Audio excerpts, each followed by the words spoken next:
the anthem movie for this year, it seems like, and correct me if I'm right or wrong, is Everything Everywhere All at Once. That there's something about that movie that's really resonating with your generation, and the concept of a multiverse, right? There was a lot of movies that were about multiverses, and this is another movie that was about the multiverse, right?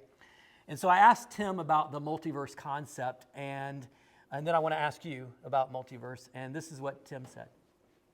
I do believe Generation Z feels a bit like they live in a multiverse. And my son and daughter even talk about this to me.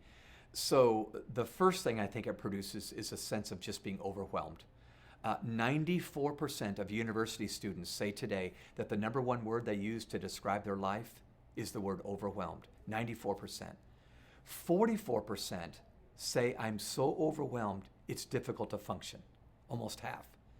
And nearly 1 in 10 has thought about suicide in the last year. Now, maybe they didn't pull out a weapon, but it crossed their mind. It might be easier to end it all than to face what I have to face. And part of this is the pluralistic multi-dimensions coming at them all at once.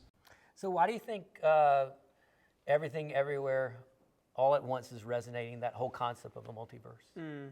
Yeah, I think when I saw Everything Everywhere, it's not even my favorite of these nominees. It's not my favorite of the year, but it was definitely something that I saw and I was like, I see why this is resonating with so many people. And I did a lot of thinking about it and thinking about the multiverse concept in general. Like so many different movies, whether it's Doctor Strange or lots of Marvel stuff, have also touched on the multiverse concept.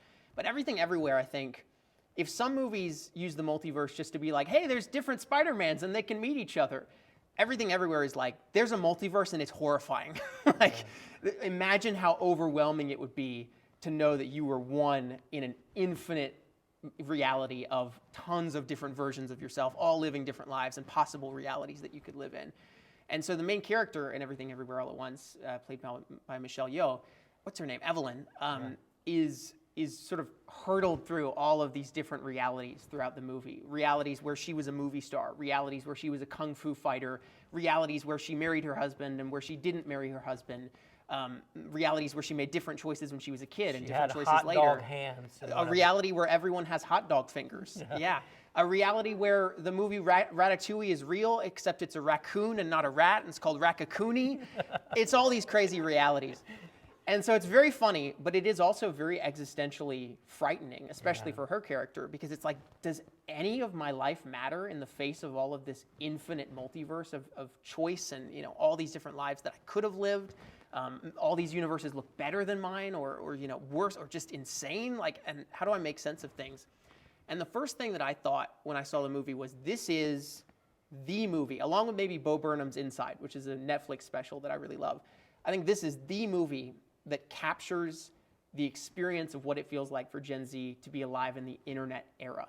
In an era where you have things on your social media timeline, funny things like memes, and very serious things like news about pandemics and Ukrainian wars and climate change and all kinds of stuff, and news from your local community and news from the world and updates from your friends that you know in real life and updates from friends you know from across the world, and all kinds of things from TV shows and movies and things happening in the real world, all of that being hurtled at you all at once, and it is incredibly existentially terrifying, I think. It can be quite empowering, because it's like, hey, I can make friends across the planet. I can know what's going on all the time, and I've made tons of friends through the internet and have used it in ways that I'm really proud of and excited about.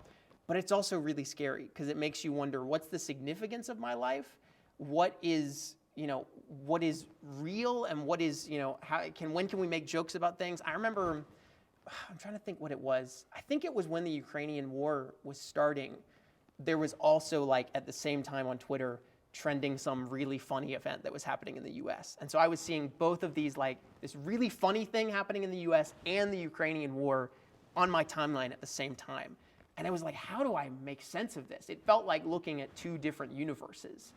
And I think that also speaks to the way that, with our social media bubbles and even just media bubbles, like news stations and stuff, there can be a sense that we feel like we're living in different universes from other people.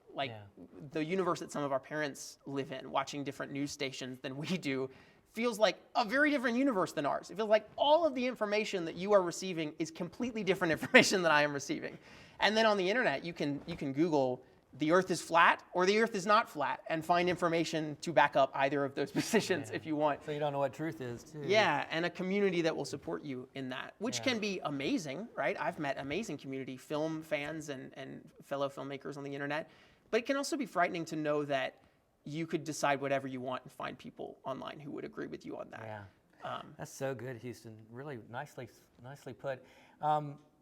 I think as my generation, we don't understand that because we didn't grow up as a digital native, is what they call your generation, right? Like you started with it all. And so I talked to Shaylyn because I felt like there was something that she had to offer from the standpoint of looking at this concept of digital natives in relationship to history. When we looked at, she looked at the last time that we started towards a we, what happened. So this is what she said about how our generation, this generation, Gen Z, kind of does mirror a previous generation. So the upswing and the progressive era specifically was the activism was really led by young people. And the reason that that was so important and the reason that we feel that young people were so critical was, again, these young people who had lived through, the Industrial Revolution and were living in this entirely changed world from what their parents had experienced. They were really the only ones who could figure out how to move forward in that totally changed context. And how similar is it today, right? Where it's our digital natives, because for as much as we want to criticize social media and for as difficult as it is, the effect that devices are having on us, this stuff isn't going away. It's our new reality. It's getting more intense. Now we have this wave of AI that's coming at us, right? Like it's not going to go away. It's only going to intensify. And it's really going to be our digital natives who are going to have to figure out the way forward. But what they need is the know-how of previous generations. That's great. Yeah. I definitely resonated with what she said there because I think I used to view the internet and social media. I'm a YouTuber and I spend a lot of my time on YouTube and making content for the internet.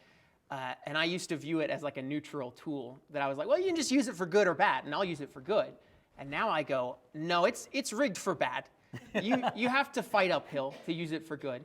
But it is worth it because it's an incredibly huge part of the reality that we live in, and it wouldn't make sense to completely ditch it. And I have quite a heart. I don't think everyone needs to have a heart for social media. I think some people getting off social media is great. But for me, I have a huge heart for using those platforms in some way that could be good, even if it means fighting against what they're made to be. Yeah.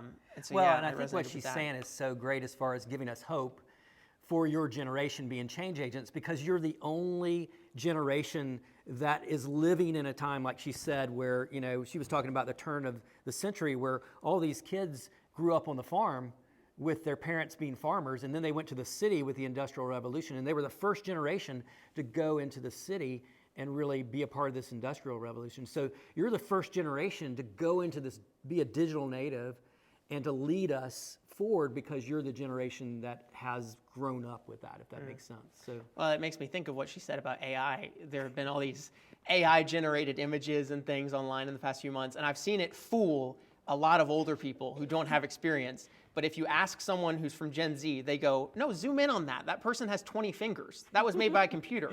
And so I think there is a sense of like language that we have that is able to aid in that.